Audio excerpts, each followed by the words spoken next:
Deuxième partie de l'Africa Newsroom. Merci si vous nous rejoignez. Je suis toujours avec Makaïla Gebla, journaliste, blogueur, Sayouba Traoré, journaliste et écrivain, et Jean-François Kandikombe, éditorialiste d'Africa 24. On va tout de suite passer au reste de l'actualité dans le grand angle.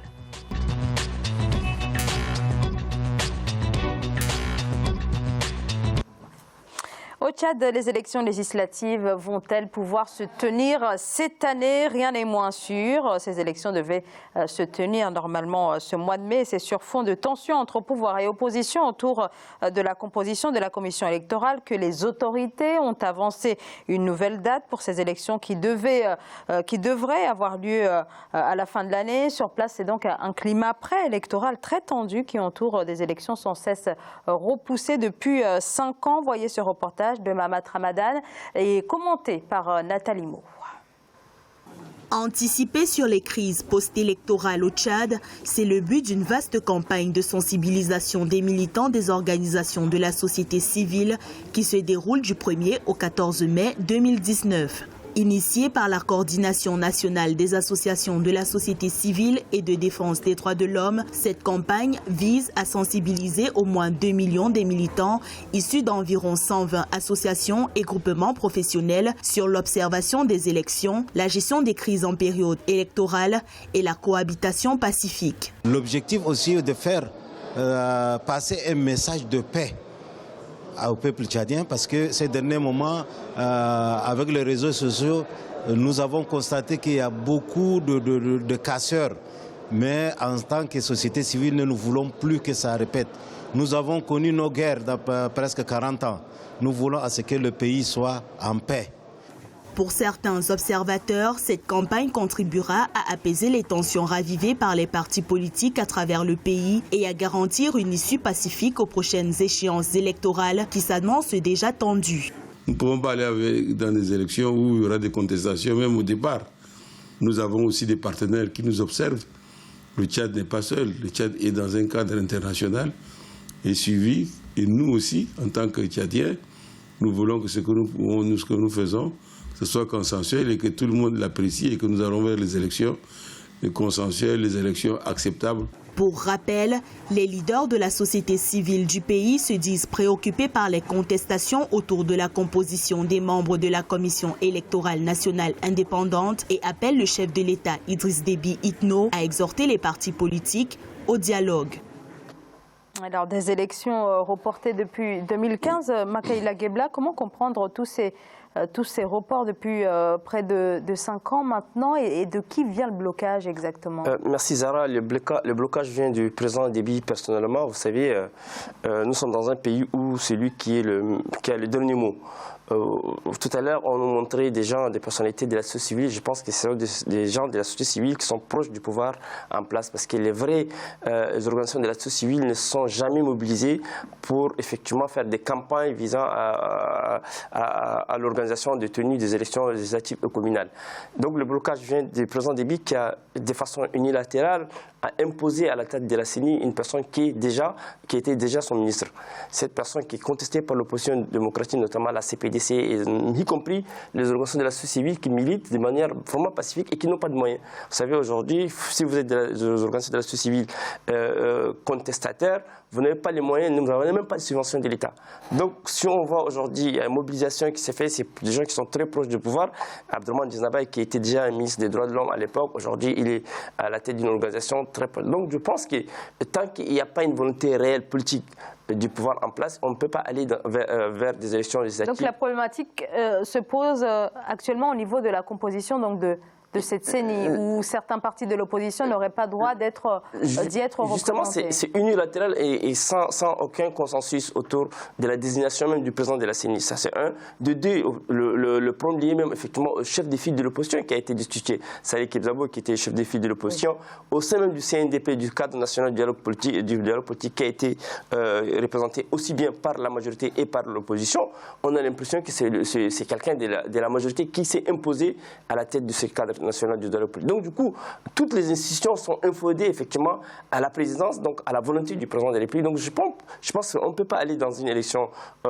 Déjà, on a un incident lié à l'élection de 2016 qui n'a pas été soldé, et on impose effectivement aux populations tchadiennes d'aller vers des élections qui sont fortement contesté. Donc je pense qu'il y a une crise politique dans ces pays-là que le gouvernement en place ne voulait pas résoudre. Et donc je pense que la crise va s'enliser et qu'on va toujours vers une impasse. Aujourd'hui, la CPD, c'est la principale coordination des partis politiques, n'écoute plus le pouvoir en place. Le pouvoir en place va faire un forcing comme d'habitude. Et donc je pense qu'il va aussi de l'intérêt de la communauté internationale de faire en sorte que les Tchadiens qui veulent aspirer à une élection libre et démocratique puissent aussi effectivement bénéficier de cela. On a l'impression que du côté de Paris et du côté de l'Union européenne, les gens ne sont pas attentifs au cri du cœur du peuple tchadien. Saïba Traoré. Bon, moi, personnellement, quand j'ai vu qu'il y avait ce sujet à l'ordre du jour des ANR, j'ai voulu savoir qu'est-ce qui coince. Tout à fait. Et qu'est-ce qui coince dans cette histoire, parce que ça a été reporté, hein, on est parti de report en report, de contestation en contestation dans cette histoire. D'abord, il y a un nouveau découpage administratif où on a changé les noms, des régions sont devenues des provinces. Enfin, bon, ça c'est technique. Ce qu'on appelle là-bas l'ordonnance numéro 47. Et ça pose un problème dans la mesure où le nouveau découpage n'est pas encore entré en vigueur pour des raisons de lenteur de calendrier législatif, je crois. Et l'ancien n'est plus valable. C'est obsolète. Et dans ce cas, vous faites le découpage comment? Vous faites le code électoral comment? Alors qu'on est dans un entre-deux. Je ne sais pas comment on fait quand on... Excusez-moi d'employer ce mot, mais bon... c'est vrai, c'est des véritables contradictions. Je suis sorti et je ne suis pas vraiment sorti, je ne suis pas vraiment dedans. Quelle décision? Je dors, je m'arrête ou je me couche? Qu'est-ce que je fais? Bon, ça posait un problème et ça réjaillit sur... Excusez-moi. C'est le problème de la CENI. Parce que vous mettez la CENI comment dans ce cadre-là? Parce que la CENI, c'est quand même très important parce que pourquoi dans nos pays, à un moment donné, avons-nous eu besoin de commissions électorales nationales indépendantes? Parce que le mot indépendant n'est pas neutre. C'est ça. Parce qu'on veut cette commission nationale électorale indépendante. Parce qu'on sait que confier une élection à un pouvoir qui est juge et parti, ça ne peut pas marcher. Et en plus, dans cette affaire, il faut trouver 70 milliards de francs CFA pour organiser, parce qu'il s'agit de législatives et de communales. Et pourquoi les communales? Parce qu'il ne faut pas qu'on se cache, les communales, c'est l'argent. C'est les communes. Il ne faut pas qu'on se cache. Et les législatives, c'est le pouvoir de décision, c'est à l'Assemblée. Et là, tout ça, j'ai l'impression que... Bon, peut-être on va m'excuser si je prête des intentions à des gens. En tout cas, ça m'étonne que tout le monde soit devenu si maladroit un coup comme ça. Ou alors c'est une maladresse voulue. Et si elle n'est pas voulue, maintenant quand même ils ont eu le temps de se rendre compte, parce que ça fait quand même 4 mois que ça discute, ils ont quand même eu le temps de se rendre compte que cette ordonnance numéro 47 crée tous ces problèmes-là. Et à partir du moment où on s'est rendu compte qu'on a fait une maladresse qui crée des problèmes, on peut la corriger quand même, si on veut vraiment avancer. Ça, quoi. tout dépend des... je ne fais pas de procès d'intention, je pose juste des questions. Quoi. Non, bon, mais maintenant, si c'est des maladresses voulues, et là c'est autre chose. Jean-François Kandi-Combé, est-ce qu'il pourrait y avoir des manipulations? Comment les élections dans nos pays, c'est une question que je prends avec beaucoup de sérieux parce que les élections, malheureusement en Afrique, sont devenues des détonateurs. Des détonateurs, c'est-à-dire des sources de conflits, jusque dans les pays qu'on croyait stabilisés, bien avancés sur la voie de la démocratie, tels que le Bénin, par exemple. On a vu récemment la crise post-électorale qui, bon, je l'espère, est en cours de s'achever. Et donc, c'est une question extrêmement sérieuse. Et vous posez la question au Tchad, je ne sais pas. au Tchad, je ne sais pas, dans le contexte d'aujourd'hui, peut-être que notre ami nous le dira, mais je sais qu'il y a une tendance générale en Afrique, et tout particulièrement prononcée en Afrique centrale. C'est vrai au Tchad, c'est vrai au Cameroun, c'est encore plus vrai chez moi en République centrafricaine, où aujourd'hui on se prépare au hold-up électoral, et les instruments on les connaît, et même la population, le simple citoyen, sait que les élections, ce qui va manquer le plus, c'est la transparence. C'est ça. C'est la transparence. Alors, du coup, moi, je voudrais... Il y a un point dans ce reportage qui a retenu mon attention, que je trouve extrêmement intéressant, c'est l'introduction dans ce vase clos des gens du système politique qui sont finalement, même s'ils s'insultent entre eux devant les caméras, sont quand même du même monde, l'introduction là-dedans de la société civile. Bon, avec la réserve que vous avez évoquée tout à l'heure, personnellement, je pense que c'est la voie, la piste qu'on devrait suivre en Afrique. Chaque citoyen qui vote est le meilleur gardien de sa volonté quand il a voté.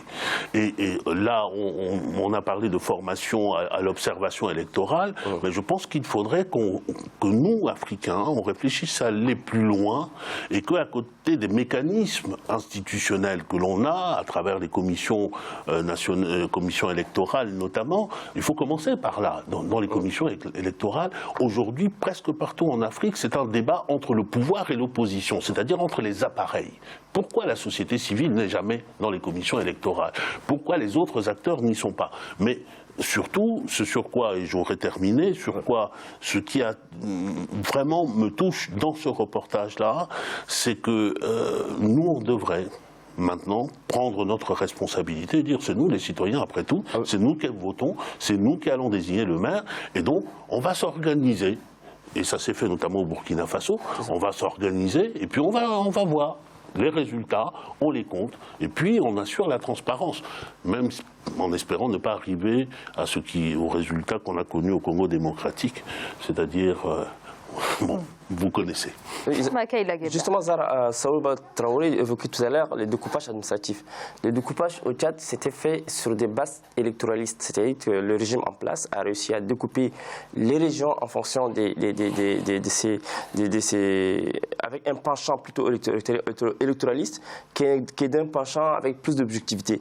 Le deuxième point concernant la société civile, c'est qu'on ne voit pas dans ces reportages, on ne voit pas l'Union des syndicats du Tchad, on ne voit pas des organisations sérieuses comme la Convention tchadienne pour la défense des droits de l'homme, dont les militants se battent vraiment de manière réelle, sans moyens des États. Donc malheureusement, les élections qui vont se tenir, justement, répondent plutôt à la volonté du président en place, notamment Idriss Déby, qui lui-même a été mal élu en 2016, et Zahra, depuis 2016, il s'est maintenu contre la volonté de son peuple, et avec ça, on constate que la communauté internationale, notamment les bailleurs de fonds, continuent effectivement à l'écouter au détriment effectivement de la volonté du peuple tchadien qui aspire réellement à des élections libres et transparentes avec beaucoup de garanties. Or, on a l'impression que du côté de la communauté internationale, les gens ne sont pas du tout sincères avec les Tchadiens. Alors, l'adoption l'année dernière de la nouvelle constitution qui marque l'entrée du Tchad dans sa 4e République a été assez contestée. On sait que cette constitution renforce encore plus les pouvoirs du président. On a vu la société civile, vent debout, l'opposition également. Est-ce qu'avec ces élections, l'opposition aurait des raisons de craindre un renversement des actuels équilibres à l'Assemblée nationale? Saouba Traoré.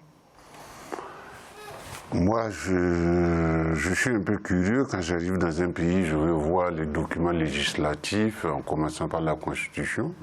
La plupart des constitutions africaines, je les ai lues. Elles sont vraiment magnifiques. Hein. C'est calqué sur la... Ah oui, vous avez vraiment tout. Les droits de l'homme, les droits des femmes...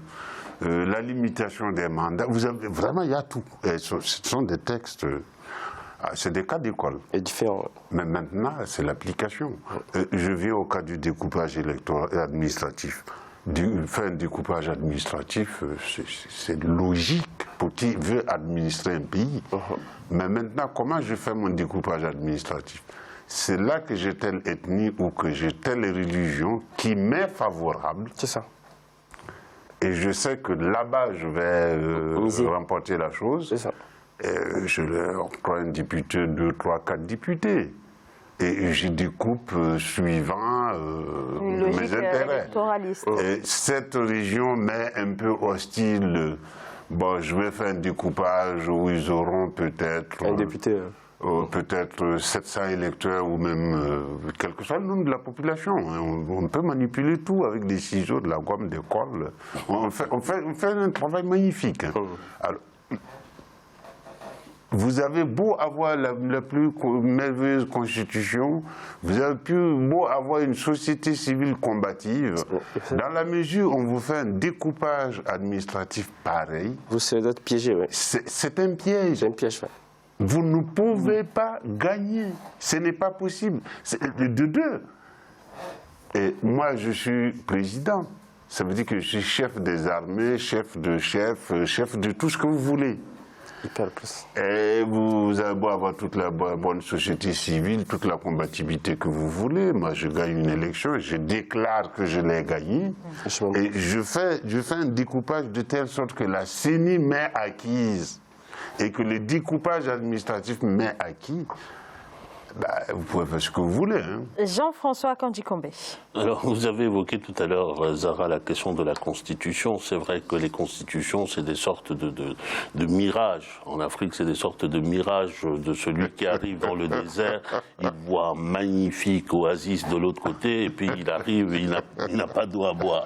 C'est à peu près ça. Mais ça vient aussi du fait que les constitutionnalistes, chez nous les juristes, j'en suis, donc je peux parler boutique sans qu'on ait l'impression que j'insulte mes collègues, mais nos constitutionnalistes, ils n'ont aucune imagination africaine.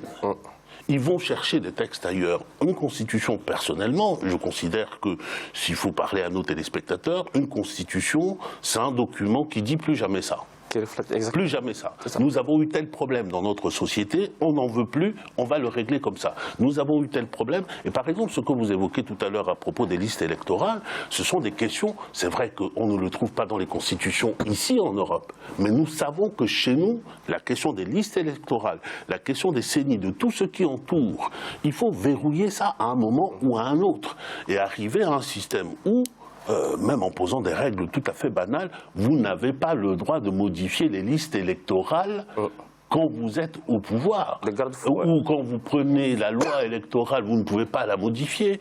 Et puis, la question du découpage. Et puis, je voulais juste taquiner mon ami pour dire que on règle la question du découpage électoral. Est-ce qu'on a réglé la question? Je ne crois pas.